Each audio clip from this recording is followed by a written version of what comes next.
ദൈവ തിരുനാമത്തിന് സ്തോത്രം ചെയ്യുകയും സ്തുതിക്കുകയും ചെയ്യുന്ന കർത്താവിൽ പ്രിയരെ, നല്ല ദിവസത്തിനായിട്ട് ദൈവത്തെ വാഴ്ത്തുന്നു. നിങ്ങളെല്ലാവരെയും ഓർത്ത് ഞാൻ ദൈവത്തെ സ്തുതിക്കുകയും നിങ്ങൾക്ക് വേണ്ടി ഒരു വാക്കിലെങ്കിലും ദൈവത്തോട് പ്രാർത്ഥിക്കുകയും ചെയ്യുന്നു. ഇന്നത്തെ ദിവസം ശുഭത നൽകട്ടെ, കാലുപോലും കല്ലിൽ തട്ടിപ്പോകാതെ സൂക്ഷിക്കട്ടെ.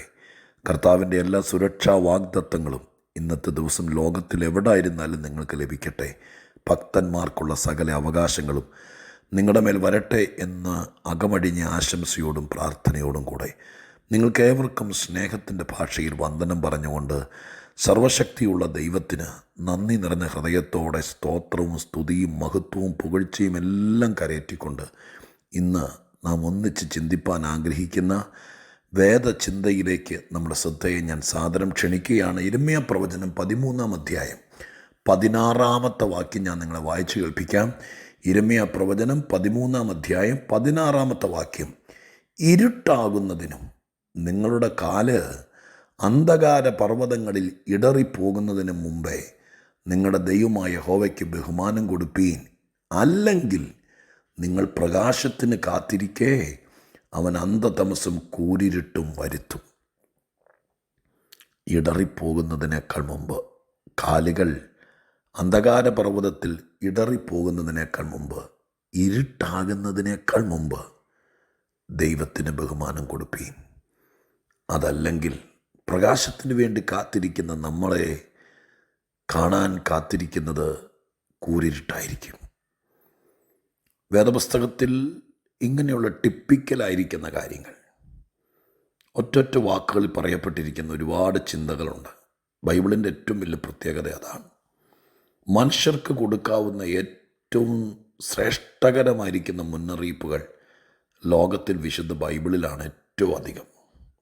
ഏറ്റവും നല്ല ജീവിതം നയിപ്പാൻ, ഒരിടത്തും ഉരുണ്ട് വീഴാതിരിപ്പാൻ, ഒരിടത്തും നാണം കെട്ടു പോകാതിരിപ്പാൻ, കാലുപോലും കല്ലിൽ തട്ടിപ്പോകാതിരിപ്പാൻ, അപമാനിതരാകാതിരിപ്പാൻ, നരകത്തിൽ പോകാതിരിപ്പാൻ, ശിക്ഷാവിധിക്ക് പാത്രീഭൂതരാകാതിരിപ്പാൻ, മറ്റുള്ളവരുടെ മുമ്പിൽ നിങ്ങൾ കൊച്ചായി പോകാതിരിപ്പാൻ മനുഷ്യർക്ക് ദൈവം തന്നിരിക്കുന്ന മുന്നറിയിപ്പുകൾ ഈ തിരുവെഴുത്തിനകത്ത് എത്രയോ ഉണ്ടെന്നറിയോ? ബൈബിൾ വായിക്കുമ്പോൾ നാം ഇതെല്ലാം ശ്രദ്ധിക്കണം പ്രിയപ്പെട്ടവരെ. പൊതുവിൽ നമ്മുടെ ഇഷ്ടം, നമുക്കിഷ്ടപ്പെട്ട കുറേ വാക്കുകൾ അടിവരയിട്ട് സൂക്ഷിക്കുക, അത് മനഃപ്പാഠം പഠിക്കുക, അത് നമ്മുടെ ഭിത്തിയിൽ എഴുതി വയ്ക്കുക, ഇതൊക്കെയാണ് പൊതുവിലൊരു ട്രെൻഡ്. പക്ഷെ എല്ലാ വാക്യങ്ങളും ശ്രദ്ധിക്കണം. എല്ലാ മുന്നറിയിപ്പുകളും, എല്ലാ ന്യായവിധിയുടെ വാക്കുകളും, നമുക്ക് കേടുവരുത്താൻ സാധ്യതയുള്ള ഒരുപാട് കാര്യങ്ങൾ തിരുവെഴുത്തിനകത്ത് പറയുന്നുണ്ട്. അപ്പോൾ തന്നെ മനുഷ്യനൊരു കേടും വരരുത് എന്നാഗ്രഹിക്കുന്നൊരു ദൈവമുണ്ടെന്ന് ഈ വിശുദ്ധ ബൈബിൾ വായിക്കുന്ന ഒരു സത്യാന്വേഷകൻ ഏറ്റവും അധികം എന്തായിരിക്കും മനസ്സിലാകുന്നത്? നിങ്ങൾ ആ കാര്യം അങ്ങനെ ചിന്തിച്ചിട്ടുണ്ടോ? വിശുദ്ധ ബൈബിളിനെ കൂലങ്കുക്ഷമായി പരിശോധിക്കുക, അല്ലെങ്കിൽ ആഴമായിട്ട് വിലയിരുത്തുക.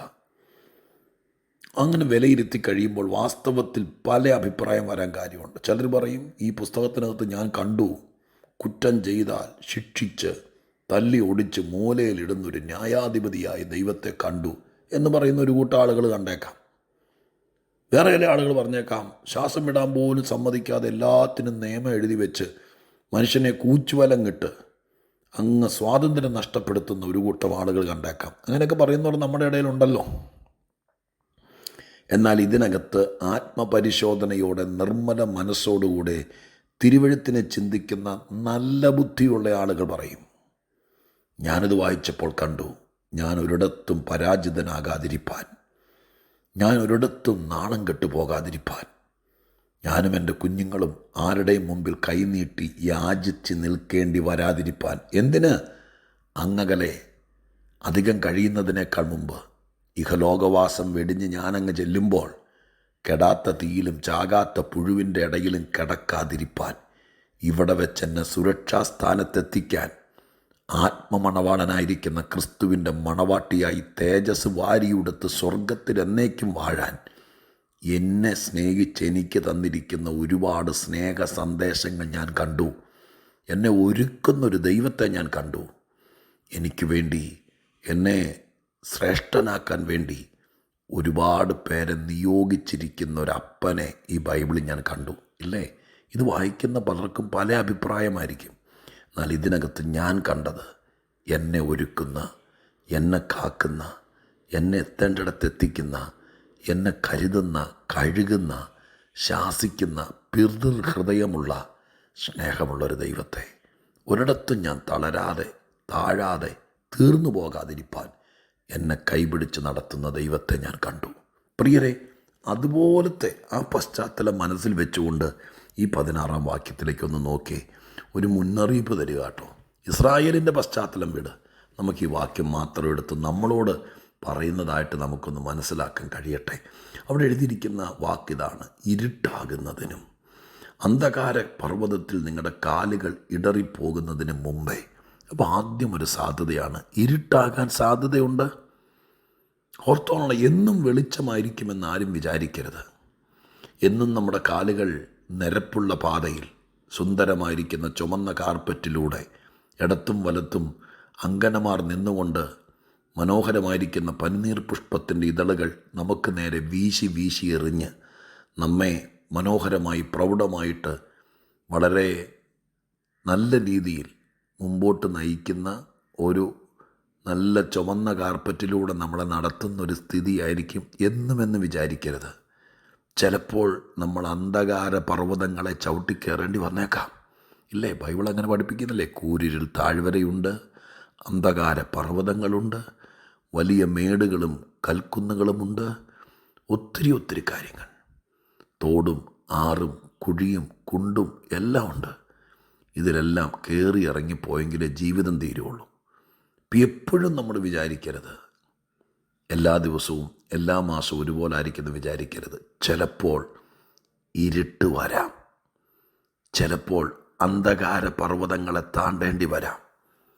അപ്പോൾ അവിടെ പോകുമ്പോൾ ഇരുട്ടാകുന്നതിനും അന്ധകാര പർവ്വതങ്ങളിൽ നാം കാലുകുത്തേണ്ട ഒരു സ്ഥിതി വരുന്നതിനേക്കാൾ മുമ്പ് അവിടെ നാം ഇടറിപ്പോകാതിരിപ്പാൻ, എൻ്റെ മനസ്സുണർന്ന് നിങ്ങളോട് പറയുക, സഹോദരങ്ങളെ, ഒരു പ്രശ്നവും ഇല്ല എന്നീ പുസ്തകം പറയുന്നില്ല. അന്ധകാര പർവ്വതത്തിലൂടെ നീ ഒന്ന് കയറി ഇറങ്ങേണ്ട വന്നേക്കാം. ആ മലയൊന്ന് കയറി താഴത്തേക്ക് അപ്പുറത്തേക്ക് ഇറങ്ങേണ്ട വന്നേക്കാം. അങ്ങ് കയറി ചെല്ലുമ്പോൾ ഇരുട്ട് ഘനീഭവിച്ച് താഴെ നിൽക്കുന്നവരെയോ കൂടെയുള്ളവരെയോ ഒന്നും കാണാൻ പറ്റാത്തൊരു വല്ലാത്ത നിലവാരത്തിലൂടെ കയറി ഇറങ്ങേണ്ട വന്നേക്കാം. കൊങ്കൺ റെയിൽവേ ട്രാക്കിലൂടെ നിങ്ങൾ യാത്ര ചെയ്തിട്ടുണ്ടെങ്കിൽ കുറേ ഇടവിട്ട് ടണലിലൂടെ ഗുഹയിലൂടെ കയറേണ്ട വന്നേക്കാം. അങ്ങനെ കയറി അപ്പുറം ഇറങ്ങും. അങ്ങനെ അന്ധകാര പർവ്വതത്തിലൂടെ കാലൂന്നി കയറേണ്ടി വരുമ്പോൾ കാലിടറാതിരിപ്പാൻ, എൻ്റെ പ്രിയനെ, എൻ്റെ കർത്താവേ, എൻ്റെ കാലിടറാതിരിപ്പാൻ ഇത്രയും സുരക്ഷാ സന്നാഹങ്ങൾ തരുന്ന, മുൻകരുതലുകൾ തരുന്നൊരു ദൈവമോ എങ്ങനെ ദൈവത്തെ വാഴ്ത്താതിരിക്കും? ഇങ്ങനൊരു പ്രതിസന്ധിയിലൂടെ കടന്നു പോകേണ്ടി വരുമ്പോൾ അമ്മമാരെ, പിതാക്കന്മാരെ, സഹോദരന്മാരെ, ജോലി തേടി അന്നം തേടി വിദ്യാഭ്യാസ സമൃദ്ധിക്ക് വേണ്ടി നാട് വിട്ടു പോയിരിക്കുന്ന എൻ്റെ കുഞ്ഞനിയന്മാരെ, അനീത്തിമാരെ, ദൈവാശ്രയമുള്ളവരെ, ഇന്ന് നിങ്ങളിൽ ചിലർ അന്ധകാര പർവ്വതത്തിലൂടെ കയറി ഇറങ്ങുവാണോ? നാളെ എന്താണെന്നറിയില്ല, ഇതെവിടെ ചെന്ന് നിൽക്കുമെന്നറിയില്ല, എന്തായിരിക്കും വരാനിരിക്കുന്ന റിസൾട്ട് എന്നറിയില്ല. അങ്ങനെ ഇരിക്കുന്നൊരു സാഹചര്യത്തിലൂടെ കയറി ഇറങ്ങുവാണോ? അവിടെ നിങ്ങൾ ഇടറിപ്പോകാതിരിപ്പാൻ, വീഴാതിരിപ്പാൻ, തെന്നാതിരിപ്പാൻ, മറിഞ്ഞു വീഴാതിരിപ്പാൻ ഇപ്പോൾ നിങ്ങൾ എന്ത് ചെയ്യണം? യഹോവയായ ദൈവത്തെ ബഹുമാനം കൊടുപ്പീൻ. ദൈവത്തിന് ബഹുമാനം കൊടുത്ത് ജീവിച്ചാൽ ഏത് ഇരുട്ടിലും നമ്മൾ ക്രോസ് ചെയ്യും. ഏത് അന്ധകാര പർവ്വതത്തിലും ഇടറി വീഴാതെ നമ്മൾ അക്കരെ കടക്കും. ഇപ്പോൾ കുഴപ്പമൊന്നുമില്ല, ദൈവത്തിന് ബഹുമാനമില്ല, ദൈവത്തിൻ്റെ കാര്യം ചിന്തിക്കാൻ നേരമില്ല. ഞായറാഴ്ചകളൊക്കെ നമ്മളങ്ങ് ബിസിയാക്കിയിട്ടു. വേദപുസ്തകം വായിക്കാൻ പോലും നമുക്ക് നേരമില്ല, കർത്താവിനെ ഒന്ന് കാണാൻ നേരമില്ല, ദൈവത്തിൻ്റെ കൂടെ ഇരിക്കാൻ നേരമില്ല, ദൈവത്തിൻ്റെ കാര്യങ്ങൾ അന്വേഷിക്കാൻ നേരമില്ല. അതൊക്കെയല്ലേ ബഹുമാനക്കേട്. അപകടത്തിലാവും കേട്ടോ. പ്രതീക്ഷിക്കുന്നത് വരില്ല. വെളിച്ചത്തിന് കാത്തിരുന്നാൽ കൂറ്റിരുട്ട് വരുമെന്നാണ് ആ വാക്യം കൺകൂടിയും എഴുതിയിരിക്കുന്നത്. നമുക്കത് സംഭവിക്കാതിരിക്കട്ടെ. അതിനിപ്പോൾ എന്ത് ചെയ്യണം? ദൈവത്തിന് ബഹുമാനം കൊടുത്തുകൊണ്ടിരിക്കുക. എങ്ങനെ അത് സാധ്യമാകും? എങ്ങനെ സാധ്യമാകും? ദൈവത്തിന് ബഹുമാനം കൊടുക്കുക, ദൈവം പറയുന്നത് കേൾക്കുക, ദൈവത്തിൻ്റെ ഇഷ്ടം ചെയ്യുക, ദൈവത്തിൻ്റെ ഹിതമാരായുക, ദൈവത്തെ അന്വേഷിക്കുക, ദൈവത്തെ കൂടെ കൂടെ കാണുക, ദൈവത്തിന് ബഹുമാനം കൊടുക്കുക. അങ്ങനെയാണെങ്കിൽ ഇടറാൻ സാധ്യതയില്ല. ഞാൻ ഇങ്ങനെയാണ് ടൈറ്റിൽ എഴുതിയിരിക്കുന്നത്: കാല് ഇടറുന്നതിന് മുമ്പ്. ഇടറും എന്നല്ല പറഞ്ഞിരിക്കുന്നത്, ഇടറാതിരിപ്പാൻ എന്നാണ് പറഞ്ഞിരിക്കുന്നത്. അന്ധകാര പർവ്വതത്തിൽ ഇടറിപ്പോകുന്നതിന് മുമ്പ് എന്നതിൻ്റെ അർത്ഥം അവിടെ ഇടറി വീഴുമെന്നല്ല. ദൈവത്തിന് ബഹുമാനം കൊടുക്കുന്നവരെ ഏതിരുട്ടിലും ദൈവം കാക്കും, ഏതിടർച്ചയിലും ദൈവം താങ്ങും. എന്നെ കേൾക്കുന്ന പ്രിയപ്പെട്ടവരെ, ഞാൻ ഈ സന്ദേശം നിർത്തി നിങ്ങൾക്കായി പ്രാർത്ഥിക്കാൻ ഒരുങ്ങുമ്പോൾ ഇപ്പോൾ ഞാൻ എന്ത് ചെയ്യണം എന്നോട് ആരെങ്കിലും ചോദിച്ചാൽ ഞാൻ ഈ വാക്യം എടുത്തിട്ട് ഇത്രേ പറയുള്ളൂ: എൻ്റെ പൊന്നുമോനെ, നീ ദൈവത്തിന് ബഹുമാനം കൊടുക്കുക, ദൈവത്തെ സ്നേഹിക്കുക, ദൈവത്തെ അനുസരിക്കുക, ദൈവത്തിൻ്റെ വഴിയെ തിരഞ്ഞെടുത്ത് അതിലൂടെ നടക്കുക. നീ ഇടറിപ്പോകില്ല, നിൻ്റെ ലൈഫ് പാഴാകില്ല, നിൻ്റെ കുടുംബം ഉറയത്തില്ല. ഇപ്പം നിർത്തട്ടെ, പ്രാർത്ഥിക്കട്ടെ.